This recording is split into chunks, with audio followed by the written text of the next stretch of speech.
এবার বাদশাহ সুলাইমান জবাব দিবার পালা। বাদশাহ বড় যত বড়, তার বুদ্ধিও তত বড়। দেখবেন গ্রাম দেশে বুড়ো চাচারা যদি বউ দেখতে যায়, তোরে বউ যদি পাউডার মাইখা সাদা হয়, তাহলে চাচাই বুদ্ধি করে কয়, মা একটু অজু কইরা দেখাও তো দেখি কিভাবে অজু করতে হয়। তাহলে বুড়া চাচাই জানে বউর গা যদি এমনি সাদা হয় তাহলে দুইলে ওইটা সাদা থাকবে, আর যদি পাউডার মাইখা সাদা হয় তাহলে দুইলে এটা পাউডার যা কালা হয়ে যাইব। বাদশাহ সুলাইমান বলতেছে, এই তোমরা দ্রুত ওযু করো, ওযু, সবাই ওযু করো। ছেলে মেয়ে সবাই ওযু করতেছে, সবার গায়ে একই পোশাক, কোনটা ছেলে কোনটা মেয়ে কিভাবে বুঝবেন? বাদশাহ সুলাইমান তাকায় দেখতেছি কিছু মানুষ ওযু করতেছে, তে ওযুর সময় বালতি কাত কইরা কইরা পানি নিয়ে ওযু করে, আর কিছু মানুষ আছে বালতি কাত করে না, বরং বালতির ভিতরে হাত ঢুকাইয়া কুশ নিয়া পানি নিয়ে নিয়ে ওযু করতেছে। বলুন না আল্লাহু আকবার। এক শ্রেণী বালতি কাত কইরা ওযু করে, আর আরেক শ্রেণী বালতির ভিতরে হাত ঢুকাইয়া কুশ করে পানি নিয়ে ওযু করে। যদি বালতির ভিতরে হাত ঢোকায় কুশ নিয়া পানি নিয়ে ওযু করে, তাহলে এক বালতি পানি দিয়া কমপক্ষে 15-20 জন ওযু করতে পারবে। আর যদি বালতি কাত করে করে ওযু করে, তাহলে যে ওযু করতেছে হেই শেষ পর্যন্ত বুঝতে পারবে কিনা সন্দেহ আছে। ঠিক না বে ঠিক? কারণ বালতি যখন কাত করা হয় তখন পানি বেশি বেড়ে যায়। সবাই ওযু শেষ হলো। এবার পয়গম্বর সুলাইমান বললেন, যারা বালতির মধ্যে হাত ঢোকাইয়া কুশ নিয়া পানি নিছ তারা ডান দিকে দাঁড়াও। যারা বালতি কাত করে করে উজু করছো তোমরা বাম দিকে দাঁড়াও। এবার দুই ভাগে বিভক্ত হইল, ডান দিকে এক দল, বাম দিকে এক দল। ডান দিকের হেরা হাত ঢুকাইছে আর বাম দিকের হেরা বালতি কাত করে উজু করছে। বাদশাহ সুলাইমান সংবাদ দিলেন, যারা বালতির ভিতরে হাত ঢুকাইয়া কুশ নিয়া নিয়া পানি নিয়া উজু করছো তারা বুদ্ধিমান, আর বুদ্ধি বেশি থাকে ছেলেদের, তোমরা সবাই ছিলে। যারা বালতি কাত করে ওযু করছে তোমরা সবাই মেয়ে, তোমরা নারী। কথা সত্য না মিথ্যা? সভাসদবৃন্দ সবাই জবাব দিল, ও বাদশাহ সুলাইমান, যেভাবে আপনি পরীক্ষা নিলেন আপনার পরীক্ষায় ফেল করার কোনো সুযোগ নাই। আপনি যে উত্তর দিয়েছেন উত্তর 100 থেকে 100 সত্য হয়েছে। সূরাতুন নামলের তাফসীর চলতেছিল, শুনতে শুনতে আমরা হুদহুদ পাখির বিবরণ শুনেছি। হুদহুদ পাখি রানী বিলকিসের হুদহুদের সাথে কথা বলেছে। রানী বিলকিসের দরবারে যে রাজ সিংহাসন সব কিছু দেখে সুলাইমান আলাইহিস সালাতু ওয়াস সালামের কাছে আইসা সব সংবাদ পেশ কইরা নিজের জন্য যে শাস্তির ঘোষণা হয়েছিল, হয়তো তোমাকে জবাই করা হবে, অথবা কঠিন শাস্তি দেওয়া হবে, অথবা তুমি অনুপস্থিত থাকার যথাযথ কারণ দর্শাইব। ওই শেষটা সে অনুপস্থিত থাকার কারণ দর্শাইল। 5টা সংবাদ পয়গম্বর সুলাইমানকে দিছে। একটা বলছে যে আমি একজন নারীকে পেলাম, যে নারী তাদের শাসন করে। 2 নম্বর বলছে তার রাজ্য পরিচালনার সব কিছু আছে। 3 নম্বর বলছে তার একটা বড় সিংহাসন আছে। 4 নম্বর বলছে এগুলার চেয়ে বড় আশ্চর্যের বিষয় হলো রানী বিলকিস এবং তার জনগণ সবাই সূর্যের পূজা করে। কিসের পূজা করে? সূর্যের পূজা করে। 5 নম্বর বলছে শয়তান এই সূর্যের পূজাটাকে, শিরিকটাকে তাদের কাছে সুসজ্জিত করে রাখছে, ফলে তারা আল্লাহর হেদায়েতের পথ থেকে বিচ্যুত হয়েছে, হেদায়েতের পথ পায়নি। সাথে সাথে 6 নম্বর হুদহুদ পাখি বলল, পয়গম্বর এরা কেন আল্লাহকে সিজদা করে না? একটা পাখি বলতেছে, পয়গম্বর এরা কেন কাকে সিজদা করে না?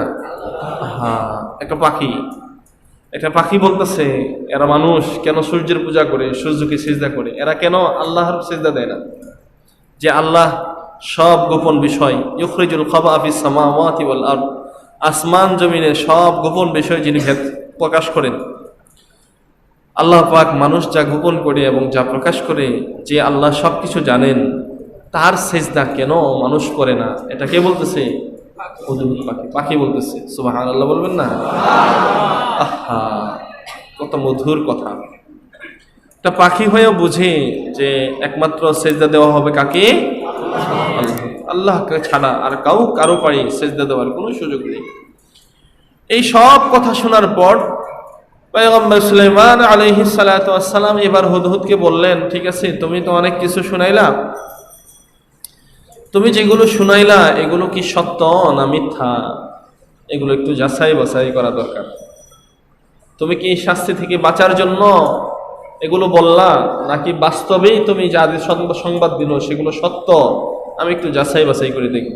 আল্লাহর ভাষায় পয়গম্বর সুলাইমান বলছে, قال سننظر أصدقت أم كنت من الكاذبين। পয়গম্বর সুলাইমান বলেন, قال سننظر, পয়গম্বর বলেন সানাংজুরু, অচিরেই আমি দেখব, আসদাক্তা, তুমি কি সত্য বললে, আম কুনতা মিনাল কাযিবিন, নাকি তুমি মিথ্যুক। তুমি সত্যবাদী নাকি তুমি মিথ্যুক। হুদহুদ পাখি পরীক্ষা করবে। কি পরীক্ষা? পয়গম্বর সুলাইমান আলাইহিস সালাতু ওয়াস সালাম একটা পত্র লিখলেন। কি লিখলেন? পত্র। মিন সুলাইমান ইবনে দাউদ ইলা বিলকিস মুলকে সাবা, মালিকাতু সাবা। দাউদ পুত্র সুলাইমানের পক্ষ থেকে সাবার বাদশাহ রানী বিলকিসের প্রতি, এই মর্মে একটা পত্র লিখলেন। পত্র লিখে পত্রের বার্তাবাহক বানাইলেন হুদহুদ পাখিকে। সুবহানাল্লাহ। এখন আমরা পত্র পাই ডাকের মাধ্যমে, পিয়নের মাধ্যমে। এখন তো এটা নাই। মোবাইলে মেসেজ, ইন্টারনেটে মেসেঞ্জারে মেসেজ, পত্র সেকেন্ডে পত্র চলে যায়। পৃথিবীর যে কোনো প্রান্তে হোক, সেকেন্ডে এখন পত্র পাঠানো যায়। এই যে সহজ, এই সহজ করছেন কে? আপনারা তো চিন্তা করবেন, বিজ্ঞানীদের কত মাথা, বিজ্ঞানীদের কি বুদ্ধি, কি ব্রেন, কি কি তারা আবিষ্কার করছে। এই বিজ্ঞানীদের এত বুদ্ধি, এত মাথা আর এত ব্রেন দিল কে? এটা তো আর মনে আসে না। খালি বিজ্ঞানী বিজ্ঞানী, কত চিন্তা, কত ফিকির বিজ্ঞানীদের। তো বিজ্ঞানীদের এই ফিকির আর চিন্তায় মাথা বুদ্ধি কে দিল, এটা আর চিন্তায় আসে না। চিন্তায় আসা দরকার আল্লাহ পাক কত হাকিম, কত গভীর আল্লাহ পাকের ইলম।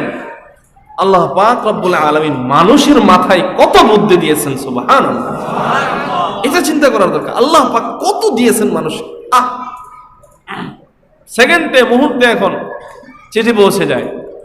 তখন তো আর এই আধুনিক ডিজিটাল পদ্ধতি ছিল না। পয়গম্বর সুলাইমান আলাইহিস সালাতু ওয়াস সালাম রানী বিলকিসের কাছে পত্র লিখলেন। পত্র লিখে পাঠাইলেন, পত্র দিয়া দিলেন।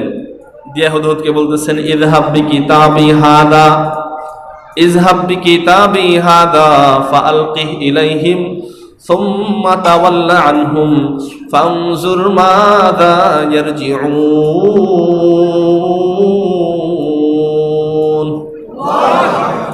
পয়গম্বর সুলাইমান বললেন, ইযহাব বিকিতাবি হাদা, ও হুদহুদ যাও যাও, আমার এই পত্র নিয়ে যাও।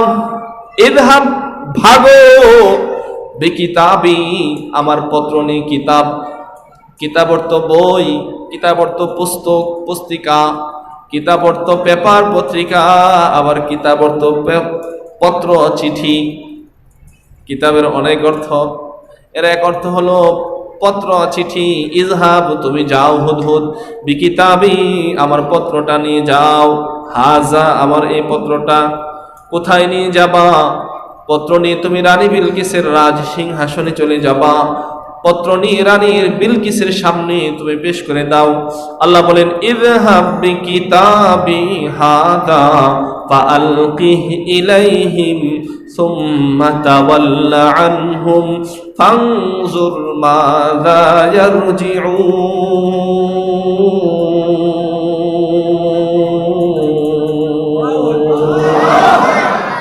ও হুদহুদ যাও, দৌড়ে যাও। ফাআলকিহ ইলাইহিম, অতঃপর তাদের সামনে আমার পত্র ফেলে দাও, প্রেরণ করো। সুম্মা তাওয়াল্লা আনহুম, অতঃপর পত্র ফেলে তুমি একটু দূরে সরে দাও, দাঁড়াও। ফানজুর, লক্ষ্য করে দেখো, মাযা ইয়ারজিউন, পত্র পড়ে রানী বিলকিস পত্রের কি জবাব দেয়। বলুন সুবহানাল্লাহ। তাফসীরে কিতাবের মধ্যে আসছে, রানী বিলকিস পত্র নিয়ে ঠোঁটের মাথায় পত্রকে কামড় দিয়ে ধারণ করে, আবার কেউ কেউ বলেন, কোন মুফাসসির বলেন, হুদহুদের মাথায় বড় খোপা ছিল, খোপা। মুরগের মাথায় যেমন লাল একটা অংশ থাকে, ময়ূরের মাথায় খোপা থাকে, অনেক প্রাণীর মাথায় খোপা থাকে, হুদহুদের মাথায় এমন খোপা ছিল। পয়গম্বর সুলাইমান হুদহুদের খোপার ভিতরে তার পত্রখানা ঢুকাইয়ে দিয়েছি। ইযহাব বিকিতাবি হাযা, যাও আমার পত্র নিয়ে যাও, ফালকি ইলাইহিম, পত্রটা রানী বিলকিসের দরবারে প্রেরণ করো। বিলকিসের দরবারে পত্র প্রেরণ করে, সুম্মা তাওয়াল্লা আনহুম, পত্র দিয়ে তুমি একটু দূরে সরে দাঁড়াও। তাফসীরে কিতাবের মধ্যে আসছে, হুদহুদ পাখিটা তার টুটে কামড় দিয়ে অথবা তার খোপায় ধারণ করে, আরেক বর্ণনায় আসছে তার বগলের নিচে নিয়ে। এটা বিশুদ্ধ বর্ণনা, কারণ হুদহুদ পাখি আকাশে উড়াল দিতে হয়, বগলের নিচে থাকলে উড়াল দিলে চিঠি পড়ে যাবে, ঠিক না বেঠিক? সবচেয়ে বিশুদ্ধ বর্ণনা, ঠোঁট দিয়া কামড় দিয়ে ধারণ করে। এবার রানী বিলকিস উড়ে উড়ে উড়ে উড়ে উড়ে উড়ে সেই আবার পয়গম্বর সুলাইমান আলাইহিস সালাতু ওয়াস সালামের দরবার থেকে সানাআর সেই সাবা নগরীতে ইয়ামান চলে গেছে। ইয়ামান গেল, রানী বিলকিসের রাজ সিংহাসনটা ছিল এমন, সিংহাসনের পূর্ব দিকের দেয়ালের মধ্যে অনেকগুলো পাট ছিল, একটা পাঠের উপরে আরেকটা পাঠ, যেমন একটা পাঠ এই পাঠের চেয়ে দ্বিতীয় পাঠ একটু ছোট, এই পরের পাঠ একটু ছোট, এভাবে জমিন থেকে মাথার উপর পর্যন্ত রানী বিলকিসের পূর্ব দিকের প্রাসাদের দেয়াল ছিল। ঠিক পশ্চিম দিকে এমন ছিল, যখন পূর্ব দিগন্ত থেকে সূর্য উদিত হতো, কাটা কাটা ফাটা ফাটা হয়ে সূর্যের আলো রানী বিলকিসের ঘরের ভিতরে ঢুকতো। সহজে বোঝার জন্য গ্রাম দেশে ইকর দিয়া অথবা শুলা দিয়া যে ঘর বানায়, বেড়া দেয়, সেই বেড়ার ফাঁকা ফাঁকা দিয়া যেভাবে সূর্যের আলো পশ্চিম দিক থেকে ঘরের ভিতরে ঢুকে, ঠিক তেমন ভাবে রানী বিলকিসের দেয়ালগুলো এমন সাজানো ছিল। আরো সহজে বুঝে আসবে, এখন হসপিটালে, অফিস আদালতে সুন্দর এক ধরনের পর্দা পাওয়া যায়, এমন প্লেন পর্দা না, উপরে বুটাম লাগানো থাকে, ক্লিপ লাগানো থাকে, একদিকে টান দিলে পুরা পর্দাটা জমে থাকে, এমন প্রশস্ত থাকে, এক একটার পর এক একটা পাট দিয়ে দিয়ে সুন্দরভাবে পর্দাটা টানিয়ে দেওয়া হয়, ঠিক না বেঠিক? রানী বিলকিসের প্রাসাদের পূর্ব দিকের দেয়াল ছিল এমন, পশ্চিম দিকের দেয়াল এমন। পূর্ব দিগন্তে সূর্য উদিত হলে, যখন সূর্য প্রথম ছিদ্র দিয়ে রানী বিলকিসের প্রাসাদের ভিতরে ঢুকতো, তখনই রানী বিলকিস সূর্যের পূজা করত। আবার ঠিক প্রাসাদের উপর দিকে এমন সুন্দর ছাদের ব্যবস্থা ছিল, যেমন উদাহরণ দিলে বুঝে আসবে, অনেক বাসের মধ্যে দেখবেন ছাদের দিক থেকে এক হাত একটা ছাদ খোলা, ঢাকনা খোলা থাকে, বাস চললে সেই ঢাকনার ভিতর দিয়া বাতাস ঢুকি, ঠিক না ঠিক? অনেক হসপিটালে দেখবেন, যেমন ঢাকা সিএমএস হসপিটাল, পুরা হসপিটালের ভিতরে কোথাও কোনো দিক থেকে মশা মাছি ঢোকার ব্যবস্থা নাই। বলবেন হুজুর, মশা মাছি ঢোকার ব্যবস্থা নাই, এটা কেমন ভাবে বানাইছে? হ্যাঁ, এমন ভাবে বানাইছি, গোটা হসপিটালটাকে গ্লাস দিয়ে আবদ্ধ করেছি। 2-3 ধাপ সিএমএস হসপিটালের ক্যান্সার সেন্টার, যেটা আমার অনেকবার বাবার চিকিৎসার সুবাদে যাওয়ার সুযোগ হয়েছে, গিয়েছি, রাত কি রাত সেখানে থেকেছি। এমন পরিষ্কার পরিচ্ছন্ন একটি হসপিটাল, ঢাকা সিএমএস সেনাবাহিনীর হসপিটাল। ক্যান্সার সেন্টারের ভিতরে কয়েক ধাপ গ্লাস পেরিয়ে ঢুকতে হয়।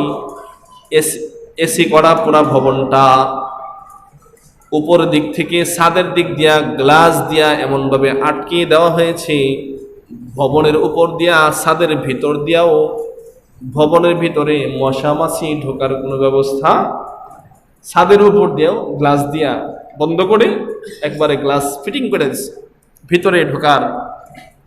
কোনো ব্যবস্থা নেই। রানী বিলকিসের ভবনের উপরে দিকে বাসের ছাদের উপরে যেমন খোলা থাকে, এমন এক অত্যাধুনিক ব্যবস্থাপনা ছিল, খোলা ছিল। সেই দিক দিয়ে যখন সূর্যের আলো ঢুকতো ঠিক দুপুরের সময়, তখন রানী বিলকিস একবার সূর্যের পূজা করত।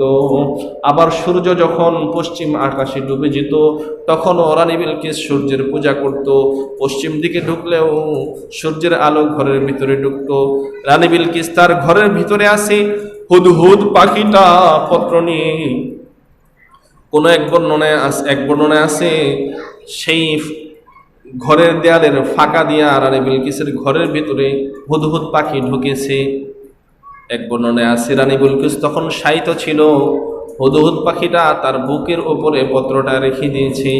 আরেক বর্ণনায় আছে সে বসা ছিল, তার মাথার চুলের উপর হুদহুদ পাখিটা বসে তার কোলের মধ্যে পত্রটা রেখে দিল।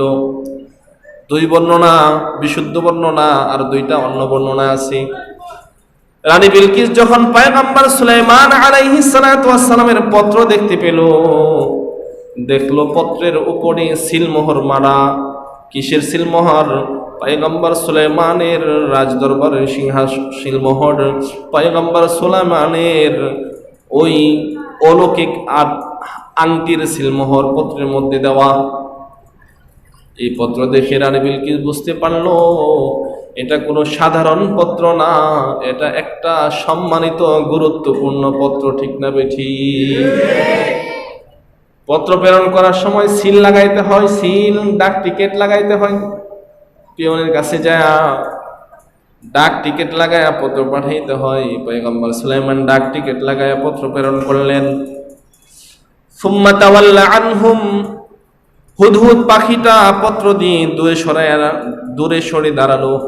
এখান থেকে শিক্ষার বিষয় হলো, আমি হুজুরের কাছে দরখাস্ত লিখলাম, ছাত্র উস্তাদের কাছে দরখাস্ত লিখলো, জনগণ মেম্বারের কাছে দরখাস্ত লিখলো, চেয়ারম্যানের কাছে দরখাস্ত লিখলো, অথবা যে কোনো দরবারে দরখাস্ত পেশ করার পর দূরে সরে আদবের সাথে দাঁড়িয়ে থাকা শিক্ষা। আপনি কোথাও চিঠি দিলেন, দরখাস্ত দিলেন, দরখাস্ত দেওয়ার পর আপনি একবারে যাকে চিঠি দিলেন অথবা কোনো কাগজ দিলেন তার মাথার সামনে দাঁড়ায় থাকবেন, তাড়াতাড়ি পড়েন, আর পড়ে কি ফায়সালা দিবেন দেন, সুপারিশ দিয়ে দেন অথবা মঞ্জুর করেন, তাড়াতাড়ি করেন। এটা আদবের খেলাফ।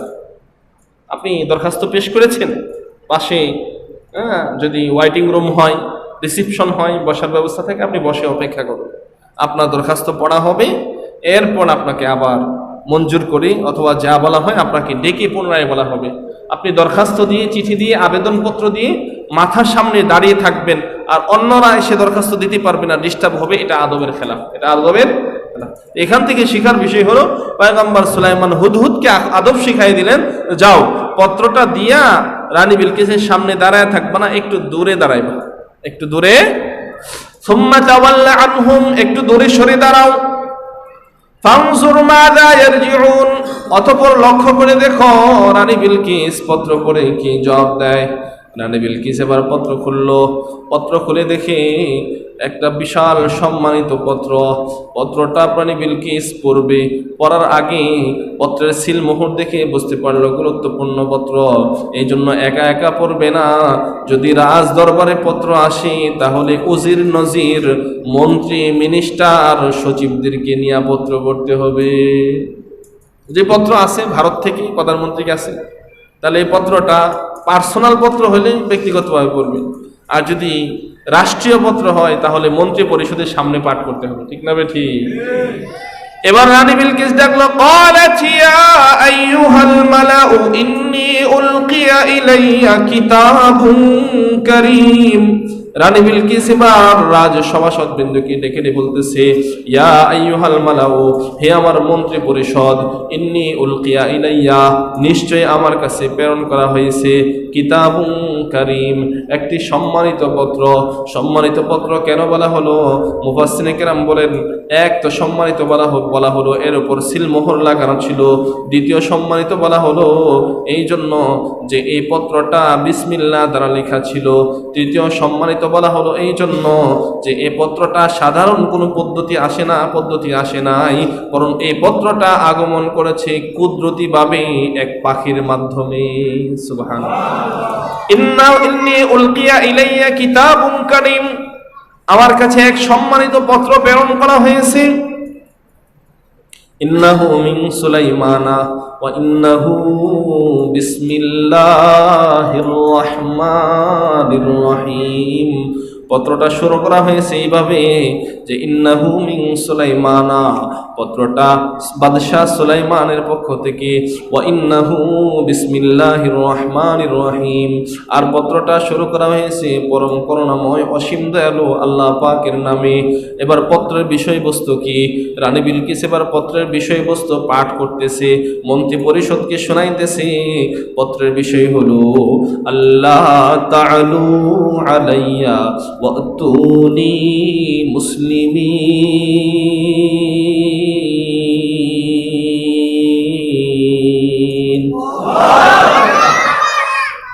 ও আমার মন্ত্রী পরিষদ, পত্রের বিষয়বস্তু হচ্ছে আল্লাহ তাআলু আলাইয়া, ও রানী বিলকিস তুমি আমার অবাধ্যতা করবা না, আমাকে অমান্য করবা না। লা তাআলু আলাইয়া, আমার উপর সীমা লঙ্ঘন করবা না। বলতেছেন বাদশাহ সুলাইমান রানী বিলকিসে, ওয়াতুনি মুসলিমিন। বিষয়বস্তুর দ্বিতীয় অংশ হলো তুমি আনুগত্য স্বীকার করে মুসলমান হয়ে অতি দ্রুত আমার দরবারে হাজির হয়ে যাও। লা তাআলু আলাইয়া, সীমা লঙ্ঘন করবা না, বাড়াবাড়ি করবা না। আমি কিন্তু জ্যান তেন বাদশা না, যদি বাড়াবাড়ি করো তাহলে খবর আছে। কি আছে? খবর আছে। ওয়াতুনি, ওয়াতুনি আমার কাছে আসো, মুসলিমিন, ইসলাম গ্রহণ করে মুসলমান হয়ে। সুবহানাল্লাহ। হ্যাঁ, আমরা কত পত্র লিখি, বাবা কেমন আছো, খাইছনি, ঘুমাইছনি, কত টাকা বেতন পাইছ, কত টাকা খরচ করছো, কত টাকা ব্যাংকে রাখছো, তোমার ফুফু কেমন আছে, এই আছে কেমন আছে, সেই কেমন আছে, বাবা নামাজ পড়ছনি, জিকির করছনি, তেলাওয়াত করছনি, পর্দা ঠিক আসেনি, দাড়ি ঠিক আসেনি, সুন্নত তরিকায় চলনি। এই সংবাদ আমাদের ফোনেও থাকে না, পত্রেও থাকে না, ঠিক না বেটে? রানী বিলকিসের কাছে পয়গম্বর সুলাইমান পত্র পাঠাইলেন, মুসলমান হয়ে আনুগত্য স্বীকার করে আমার কাছে ফিরে আসো। পত্র পাঠ করে রানী বিলকিস মন্ত্রী পরিষদকে শোনাইয়া দিলেন। মন্ত্রী পরিষদকে শোনাইয়া দিয়া এবার মন্ত্রী পরিষদের কাছে পরামর্শ চাচ্ছে। ক্বালাত ইয়া আইয়ুহাল মালাউ আফতুনি ফি আমরি মা কুনতু কাতিআতান আমরান হাত্তা তাশহাদুন।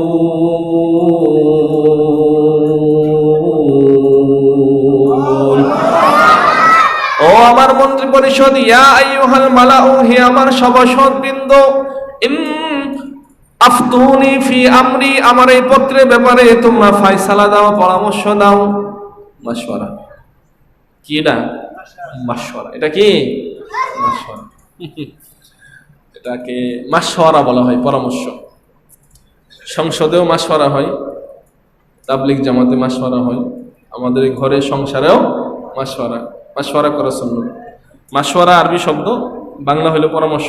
বাংলা কি? পরামর্শ। ব্যবসা করতে চান তো পরিবারের সাথে একটু পরামর্শ করে নেন।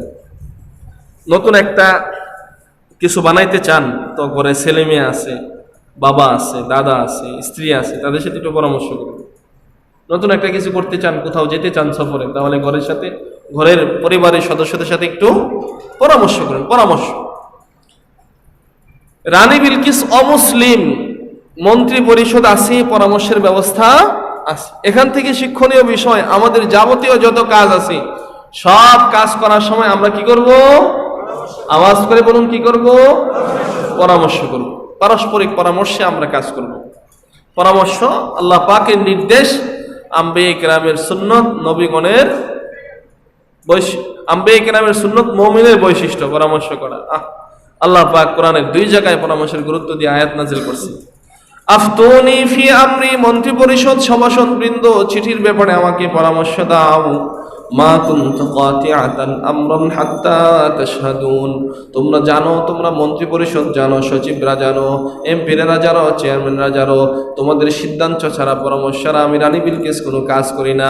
মা কুনতু কাতিআতান আমরান, আমি কোনো বিষয়ে চূড়ান্ত সিদ্ধান্ত গ্রহণ করি না। হাত্তা তাশহাদুন, যতক্ষণ পর্যন্ত না তোমরা সেই বিষয়ে পরামর্শ না দিবা, সাক্ষী নিয়ে দিবা। এবার রানু বিলকিসের সভাসদবৃন্দ, মন্ত্রীরা, এমপিরা, চেয়ারম্যানরা বলতেছে, ক্বালু নাহনু উলু কুওয়া ওয়া উলু বাসিন শাদীদ ওয়াল আমরু ইলাইকি ফানজুরি মাযা তা'মুরিন। সভাসদবৃন্দ, মন্ত্রীরা বলতেছেন, ক্বালু, তারা বলল, নাহনু উলু কুওয়া, আমরা বড় শক্তিশালী, ওয়া উলু বাসিন, আমরা বড় যোদ্ধা, উলু বাসিন শাদীদ, আমরা শক্তিশালী যোদ্ধা, ওয়াল আমরু ইলাইকি, তবে বিষয়টা আপনার একান্ত ব্যক্তিগত বিষয়, ফানজুরি, অথবা আপনি চিন্তা ভাবনা করে দেখেন, মাযা তা'মুরিন, আপনি কি নির্দেশ আমাদের কি দিবেন। যদি আপনি নির্দেশ দেন যুদ্ধ করার জন্য, তাহলে আমরা শক্তিশালী, আমাদের অস্ত্র আছে, সৈন্য আছে, আমরা বড় যোদ্ধা, কঠিন যোদ্ধা, যুদ্ধে আমরা অভ্যস্ত। যদি যুদ্ধের নির্দেশ দেন তাহলে আমরা যুদ্ধ করতে পারবো। তবে ওয়াল আমরু ইলাইকি, বিষয়টা আমরা একমাত্র একান্ত আপনার হাতে ছেড়ে দিলাম। আপনি আমাদের বাদশাহ, আপনি আমাদের রানী। ফানজুরি, আপনি চিন্তা ভাবনা করে দেখেন, মাযা তা'মুরিন, কি আপনি নির্দেশ আমাদেরকে দিবেন। সুবহানাল্লাহ, কি নির্দেশ দিবেন এটা আপনি চিন্তা ভাবনা করেন, চিন্তা ভাবনা করে নির্দেশ দিন। এবার রানী বিলকিস বলতেছেন, ক্বালাত, রানী বিলকিস বলল, ইন্নাল মুলুক, নিশ্চয় রাজা বাদশাগণ, অন্যান্য রাজা বাদশাগণ, ইদা দাখালু ক্বরিয়াতান, যখন তারা কোনো রাজ্যে, কোনো গ্রামে প্রবেশ করে, আফসাদুহা, সেই গ্রামকে তারা যুদ্ধ করে, সংগ্রাম করে, ট্যান চালিয়ে, কামান চালিয়ে, বিমান চালিয়ে, রকেট লঞ্চার চালিয়ে, সব ককটেল নিক্ষেপ করে, আফসাদুহা, সেটাকে তারা খানকান করে ফেলে, চূর্ণ বিচূর্ণ করে ফেলে। ওয়াজআলু আইজ্জাতা আহলিহা আজিল্লা, যখন কোনো রাজা বাদশারা সৈন্য সামন্ত নিয়ে অন্য দেশে প্রবেশ করে, জাআলু আইজ্জাতা আহলিহা আদিল্লা, সেই দেশের সম্মানিত ব্যক্তিদেরকে অপদস্থ করে। ওয়াকাযালিকা ইয়াফআলুন, রানী বিলকিস বলে, আমারও মনে হচ্ছে বাদশাহ সুলাইমান যদি তার সৈন্যবাহিনী নিয়ে আমার সাবা নগরীতে ঢুকে, কাযালিকা ইয়াফআলুন, আমাদের সাথেও তারা এমন ব্যবহার করবে। বলুন আল্লাহু আকবার। আমার মন বলতেছে এমন ব্যবহার আমাদের সাথেও হবে। ভয় হয়, না জানি কি ব্যবস্থা বাদশাহ সুলাইমান আমাদের ব্যাপারে নেন। ওয়া ইন্নী মুরসিলাতুন ইলাইহিম বিহাদিয়া ফানাজিরাতুম বিমা ইয়ারজিউল মুরসালুন।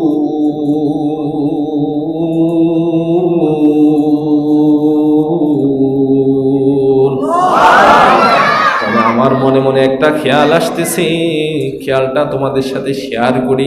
কি খেয়াল? আমি যুদ্ধে যাব না, তোমরা যুদ্ধ করতে দাও, তোমাদের শক্তি আছে, তোমরা বীর যোদ্ধা, শক্তিশালী যোদ্ধা, বুঝলাম, কিন্তু সব সময় কিন্তু যুদ্ধ মানানসই না। বুশ চিনি তো, আফগানিস্তানে যুদ্ধে প্রবেশ করেছে। এখন ওবামা গেছে, ডোনাল্ড ট্রাম্প গেছে, এখন কে আসছে? হ্যাঁ, জো বাইডেন। বুশের দিন শেষ হলো, ওবামার দিন শেষ হলো, ডোনাল্ড ট্রাম্পের দিন শেষ হলো, এবার জো বাইডেনের যুগ আসছে। এবার আমেরিকান সৈন্যরা মুসলমানদের কাছে সিলিন্ডার করে কানে ধরে ধরে আমেরিকার দিকে ফিরে আসতেছি। মুসলমানদের ভূমিতে পা বাড়াবা তো সাবধানে পা বাড়াবা, যে কদম ফেলবা এই কদম নিয়ে তোমার দেশে ফিরে যাইতে পারবা কিনা সেই ব্যবস্থা গ্রহণ করে তারপর মুসলমান রাষ্ট্রের দিকে অগ্রসর হবা। আওয়াজ করে বলুন, নাকি যুদ্ধের জন্য আপনারা প্রস্তুত না? পারবেন তো?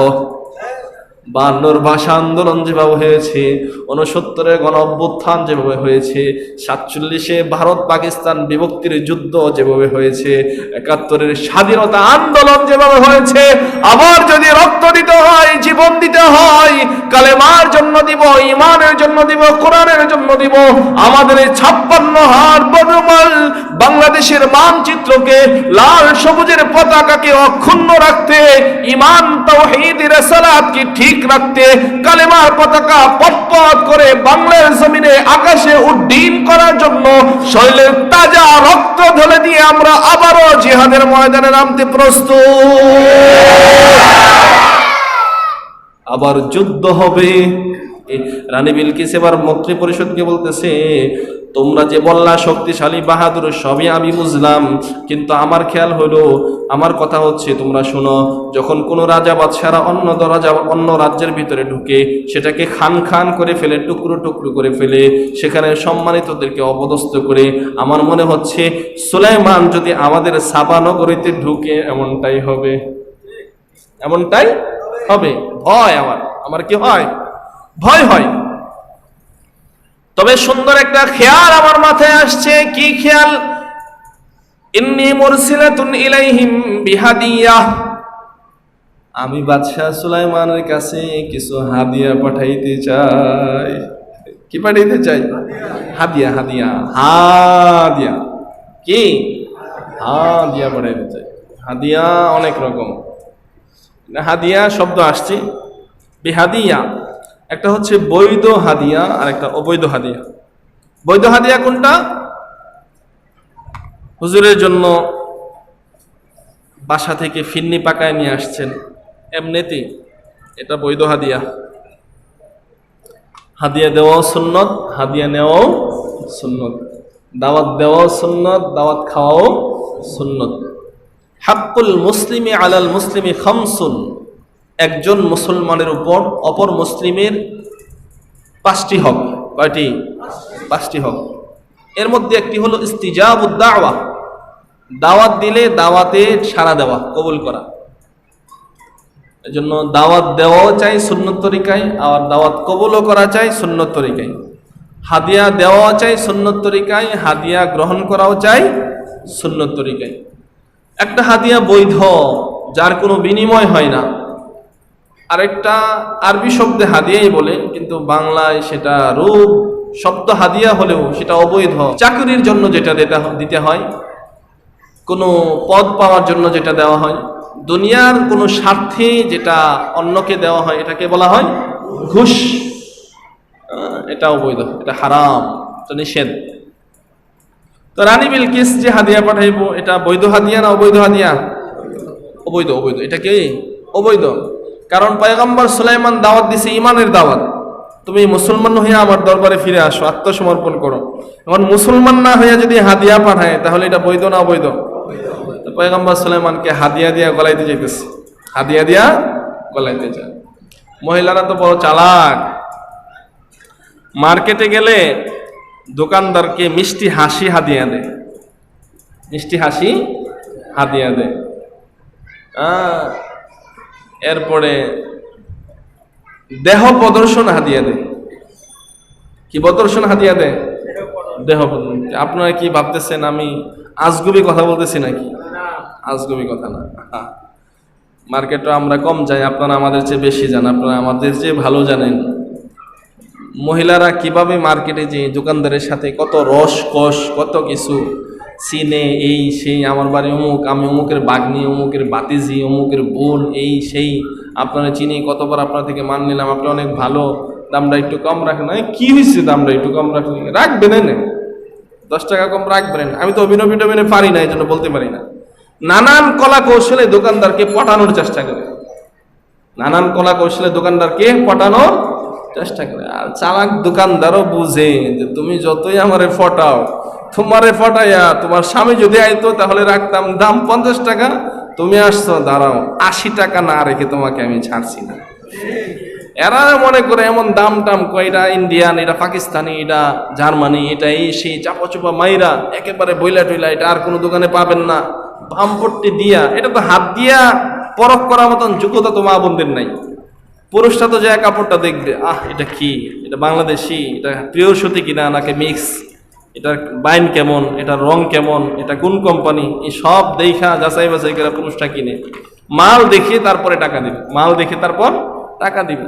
আর মা বোনরা দেখবে চকচক করে কিনা, চকচক করে কিনা, চকচক করলেই আর দোকানদার পটাইলেই বাস দাম বাড়ায়।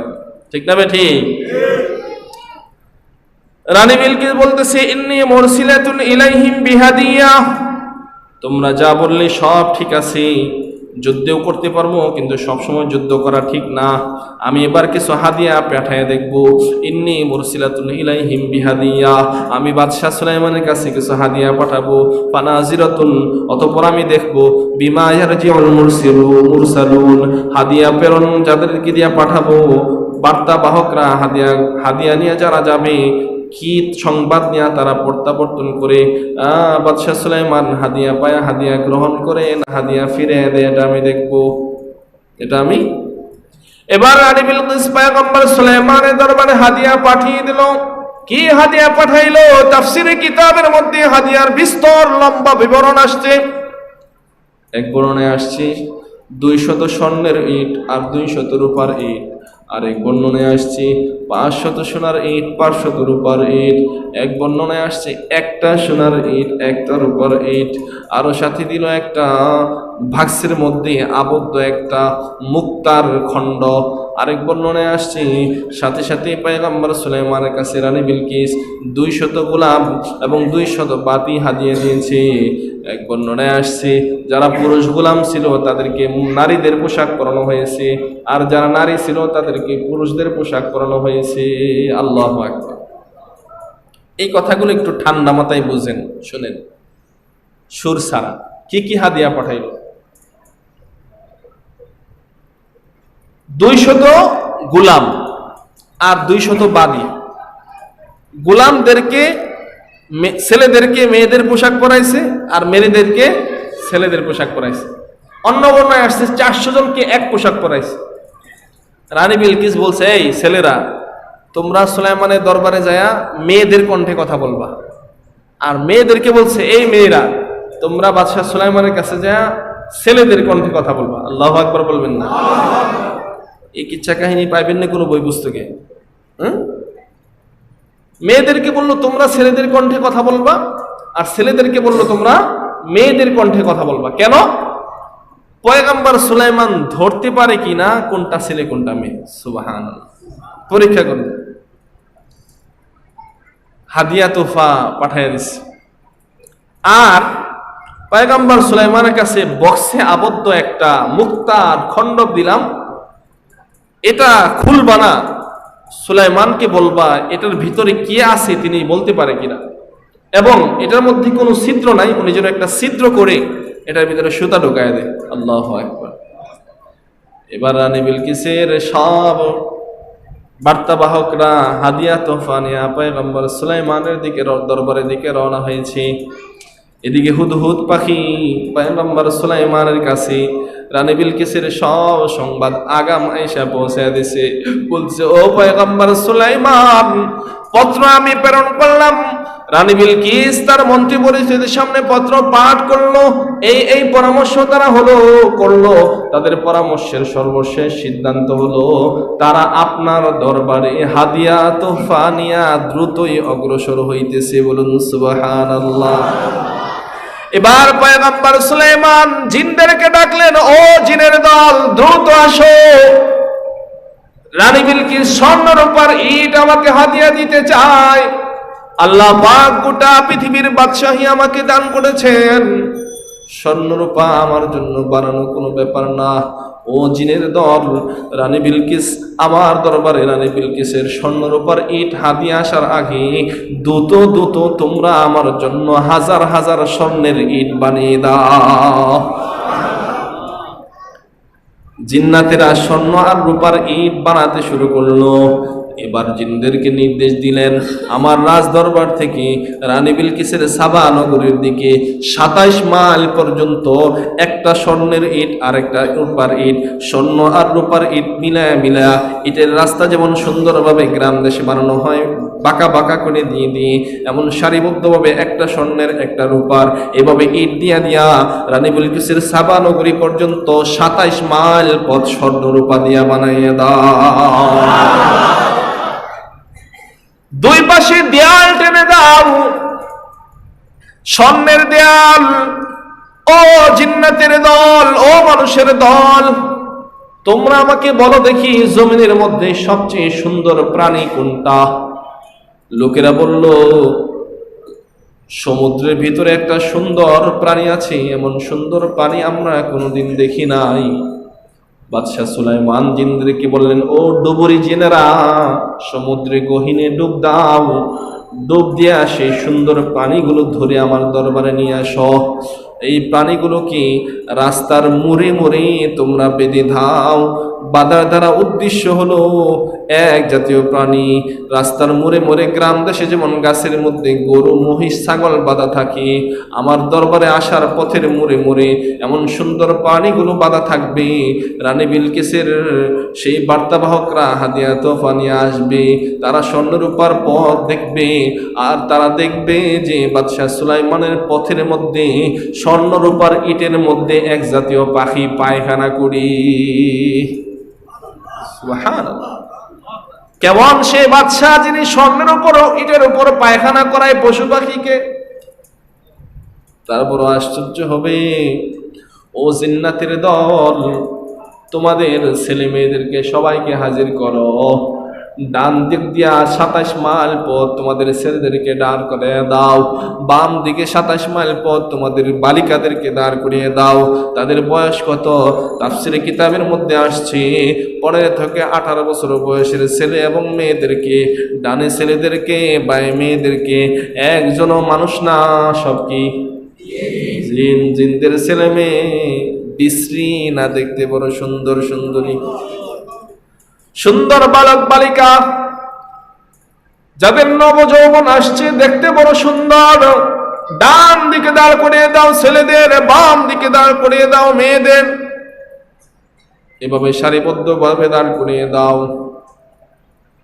এবার রানী বিলকিসের সেই হাদিয়া তোফার গুলো পয়গম্বর সুলাইমানের দরবারের দিকে অগ্রসর হইতেছে। যেই মাত্র 27 মাইল পরের পথের মধ্যে এসে তারা পেল, গ্রামে অনেকক্ষণ পথ চললেন, কাদামাটির পথ, উঁচু নিচা পথ। এরপর কিছু দূর অগ্রসর হইলেন, তারপরে দেখেন ইটা বিছানো পথ। এরপর আরেকটু যাওয়ার পর দেখেন পিঠ ডালাই পথ। এরপরে আরেকটু অগ্রসর হওয়ার পর দেখেন একেবারে প্লেন মহাসড়ক। মহাসড়কে বাইক ওঠার পর আর কোনো ঝাঁকুনি লাগে না। পয়গম্বর সুলাইমানের বাহিনী স্বর্ণের উপর ইটের পথে চলে আসলো। স্বর্ণরূপার ইটার পথে চলে আসার পর সুন্দর পথ দেখে তাদের নয়ন জড়িয়ে গেল। পয়গম্বর সুলাইমান বললেন, পথের মাঝখানে তোমরা 2টা ইটের জায়গা খালি রেখে দিবা। কয়টা?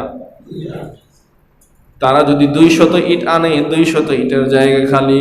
তারা যদি 500 ইট আনে, তাহলে 500 ইটের জায়গা খালি। প্রসিদ্ধ বর্ণনায় আসছে 2টা ইটা নিয়ে আসছিল, একটা সোনার আর একটা রূপার। পয়গম্বর সুলাইমান বললেন, 27 মাইল পথ আমি স্বর্ণরূপা দিয়া বানাইলাম ঠিক, 2টা ইটার জায়গা আমি খেলে রেখে দিলাম। বলুন না সুবহানাল্লাহ। তারা পথ অগ্রসর হচ্ছে, ডান দিকে বাম দিকে ছেলে আর মেয়েদেরকে দিয়ে দেখে বড় ভয় পাচ্ছে। স্বর্ণরূপার ইট দেখে বড় ভয় পাচ্ছে। সামনে অগ্রসর হইতে তারা কাঁপতেছে।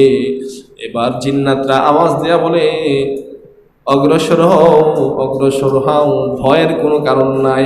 আমরা বাদশাহ সুলাইমানের পাহারাদার, তোমরা নিরাপদে নির্বিঘ্নে বাদশাহ সুলাইমানের দরবারে পৌঁছতে পারবে, আমাদের দেখি ভয়ের কোনো কারণ নাই। তারা অগ্রসর হইতেছে। অগ্রসর হতে হতে সামনে অগ্রসর হইয়া দেখে এক জায়গার মধ্যে 2টা ইটের জায়গা খালি। যেই মাত্র খালি জায়গা দেখলো, তারা পরামর্শ করলো, চিন্তা করলো, গোটা পথটা স্বর্ণরূপা দিয়া ঢালাই করা, 2টা ইটের জায়গা খালি, আমাদের কাছে আছে 2টা ইট। এই 2টা ইট নিয়ে যদি বাদশাহ সুলাইমানের দরবারে আমরা হাজিরা দিই, তাহলে আমরা রাস্তার ইট চোর হওয়া ছাড়া আর কোনো উপায় নাই। ঠিক না বেঠি? এবার আমরা কি করব? ইট 2টা কোথায় ফেলবো? দ্রুত এক কাজ করো, ইট যদি আমরা সাবা নগরী থেকে নিয়ে আসছি, এই ইট নিয়ে রাজা বাদশাহ সুলাইমানের দরবারে হাজিরা দেওয়া যাবে না।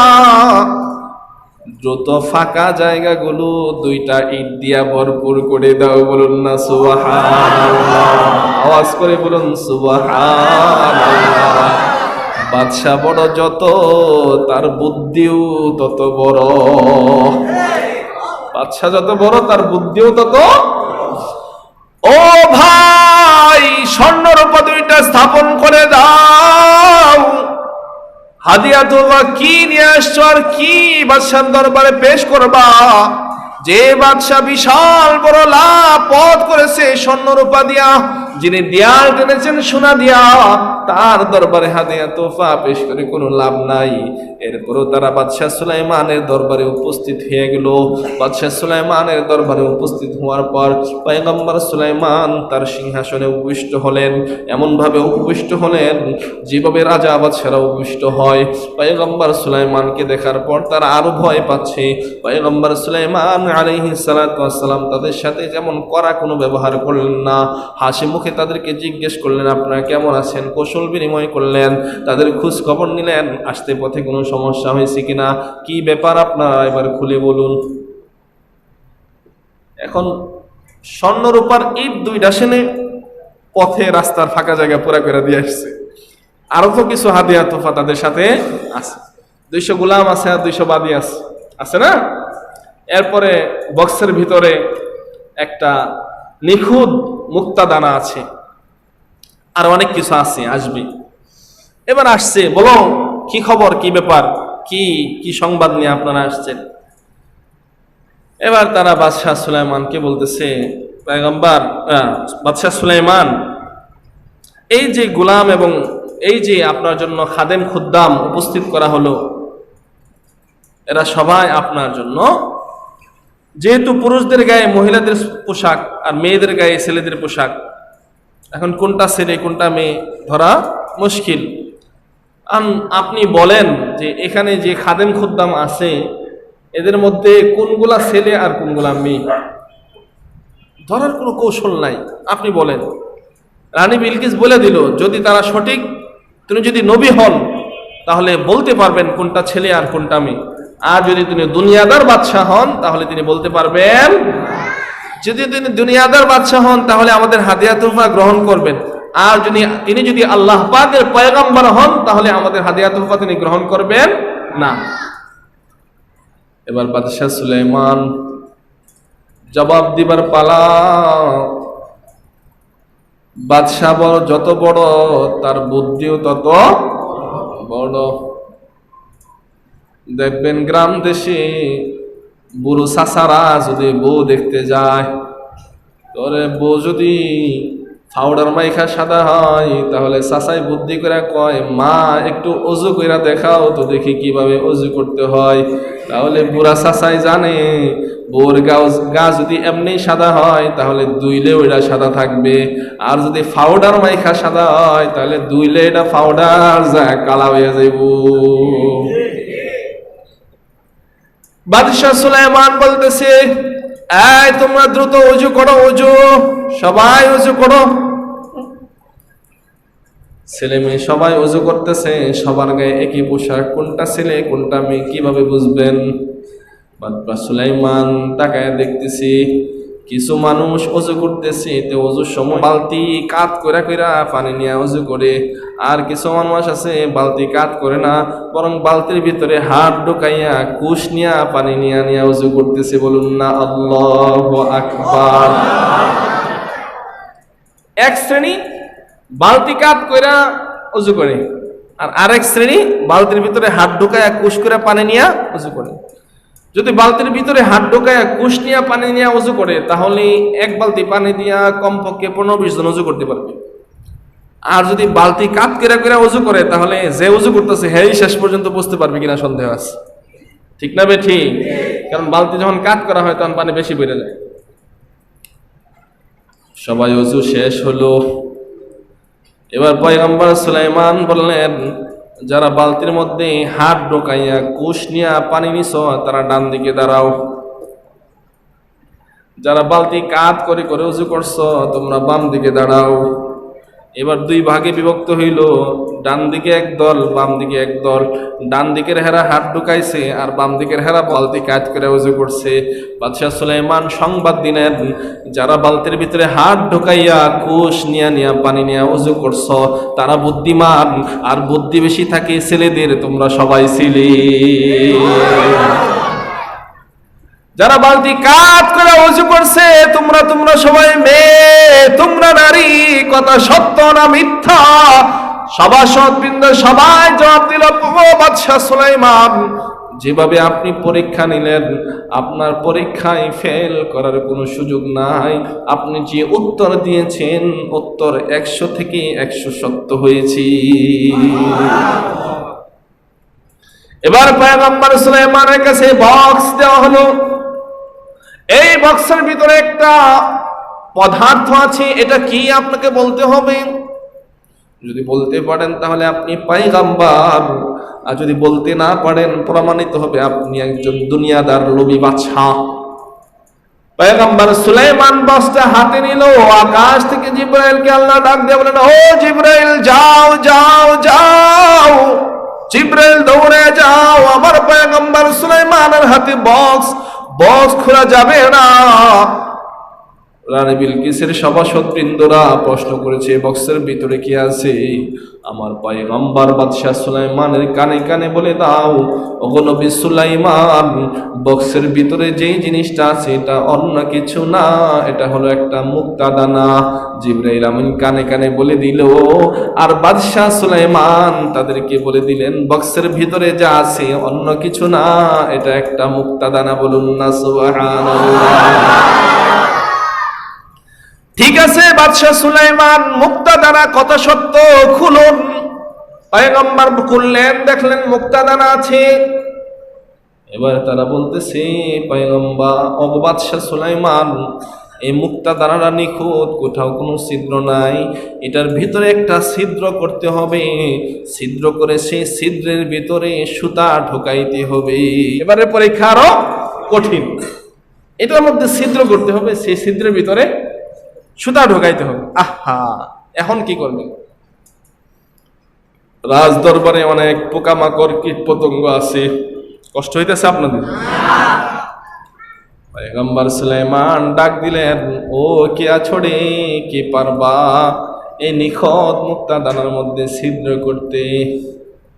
জমিনের একটা কীট, আল্লাহর কুদরতি কীট, ছোট্ট একটা কীট। লাব্বাইকা ইয়া নবী আল্লাহ, ওগো নবী পয়গম্বর সুলাইমান, লাব্বাইক, বলুন কি করতে হবে, আমি হাজির। বলে মুক্ত দানায় ছিদ্র করো। পয়গম্বর সুলাইমান বললেন, সেই কীটটা কি ছিল? সেই কীটটা ছিল উলু পোকা। উলু পোকা কোনটা? যে উলুয়ে কাঠ কাটে, সেটার নাম উলু পোকা। চেনেননি আপনারা? উলু পোকা কাঠ কাটে। ও পয়গম্বর সুলাইমান, আমি মুক্তা দানায় ছিদ্র করব, কারণ আমার কঠিন শক্ত লোহার কাঠের মধ্যে ছিদ্র করার যোগ্যতা আছে। বলে ছিদ্র করে দাও। উলু পোকাই মুক্তা দানায় ছিদ্র করে দিল। পয়গম্বর সুলাইমান জিজ্ঞেস করলেন, তুমি কি চাও? তোমাকে পুরস্কার হিসাবে কি দেব? এবার উলু পোকাটা বলতেছে, ওগো নবী সুলাইমান, আমার খাদ্যের বড় অভাব, আমার রিজিকের বড় অভাব, মানুষ দেখলে আমাকে মেরে ফেলে, আপনি আমার রিজিকের ব্যবস্থা করে দিন। পয়গম্বর সুলাইমান বললেন, যাও যাও, তোমার রিজিকের বরাদ্দ হলো, আজ থেকে কিয়ামত পর্যন্ত তুমি উলু পোকার রিজিকের বরাদ্দ হয়ে গেল কাঠের ভিতরে। এই জন্যই তো কাঠ খায়। এই জন্য কি খায়? কাঠ খায়। তোমার রিজিকের বরাদ্দ কাঠের ভিতরে, সারা জীবন কাঠ খাইবার, কাঠ ছিদ্র করবা, ভালো ভালো খাট সব ফিনিশ করবা, শুকে সব কেটে কেটে খাইবা। কারণ ধনী মানুষ এক সুকেট এক খাট কতদিন ব্যবহার করবে? এটা খাইবা, খায়া খায়া তোমার রিজিক মিটাইবা, এটা তোমার রিজিক। এই জন্যই আপনার আমার ঘরের ফার্নিচার উলু পোকায় খায়। ফার্নিচার এই জন্যই উলু পোকায় রিজিকের বরাদ্দ নিয়ে আসছে না, আল্লাহ পাকের পক্ষ থেকে পয়গম্বর সুলাইমানের মাধ্যমে রিজিকের ফয়সালা করে নিয়ে আসছে, এজন্যই কাঠ খায়। যাও যাও, তোমার রিজিকের বরাদ্দ হলো, এবার সুতা ঢোকাইতে হবে। সুতা পয়গম্বর সুলাইমান জিন্নাতের মাধ্যমে সুতা ঢোকায় নিলেন। এই পরীক্ষায় পয়গম্বর সুলাইমান ফাঁস। এবার তারা আরেকটা পরীক্ষা নিতেছে, বলতেছে, এই যে একটা লাঠি, এই লাঠিটার আগা কোনটা আর গোড়া কোনটা আপনি যদি বলতে পারেন তাহলে আপনি নবী, আর যদি বলতে না পারেন তাহলে আপনি দুনিয়াদার বাদশাহ। বলুন আল্লাহু আকবার। পরীক্ষার কোনো শেষ নাই, একের পর এক পরীক্ষা, একের পর এক পরীক্ষা। এবার লাঠি দিল, এই লাঠির আগা কোনটা গোড়া কোনটা?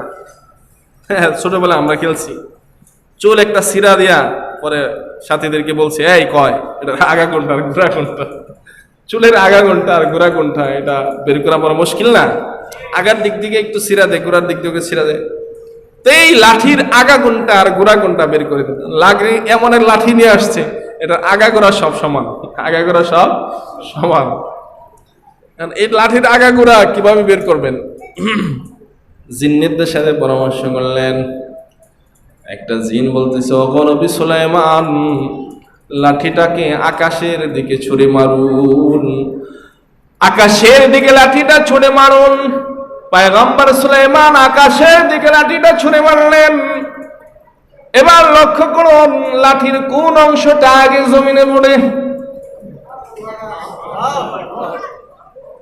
লক্ষ্য করে দেখুন কোন অংশটা আগে পড়ে। আগা আগে পড়বে না গোড়া? আওয়াজ করে বলুন, আগা আগে পড়বে না গোড়া? লাঠি আকাশের দিকে ছুঁড়ে মারলেন, লাঠির যে অংশটা জমিনে পড়লো, জিন বলল, বাদশাহ পয়গম্বর সুলাইমান, যে অংশটা আগে পড়ে সে অংশটা আপনি ধরুন, ধরে বলে দিন যে অংশটা আগে জমিনে পড়েছে সে অংশটাই হলো লাঠির গোড়া। বলুন না সুবহানাল্লাহ। লাঠির আগা গোড়া কোনটা কিভাবে বের করতে হয় সেই শিক্ষাটা আপনারাও পেয়ে গেলেন। সুবহানাল্লাহ বলুন। জবাব পয়গম্বর সুলাইমান দিয়ে দিলেন, হাদিয়া তোবা সব এবার ফরত দিয়ে দিলেন। পয়গম্বর সুলাইমানের দরবারে তারা যখন আসলো, লম্বা হিস্টোরি, আগামী জমায় আরো কিছু বিবরণ দিব ইনশাআল্লাহ, বর্ণনা করব। এবার পয়গম্বর সুলাইমান বলতেছেন, ফালাম্মা জা সুলাইমান ক্বালা আতুমিদ্দুনানি বিমা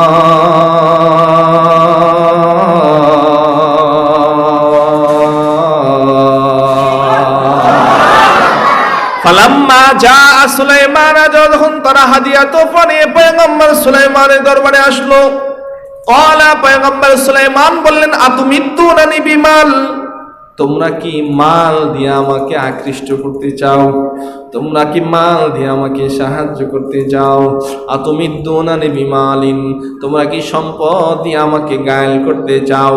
ফামা আতানি আল্লাহু খায়রুম মিম্মা আতাকুম, আকাশের মালিক আল্লাহ আমাকে গোটা পৃথিবীর রাজত্ব দিয়েছেন। আকাশের মালিক আল্লাহ আমাকে যে সম্পদ দিয়েছেন সেই সম্পদ তোমাদের দেয়া হাদিয়া তোফার চেয়ে বহু গুণে বেশি। ফামা আতানি আল্লাহু খায়রুম মিম্মা আতাকুম বাল আনতুম বিহাদিয়াতিকুম তাফরাহুন,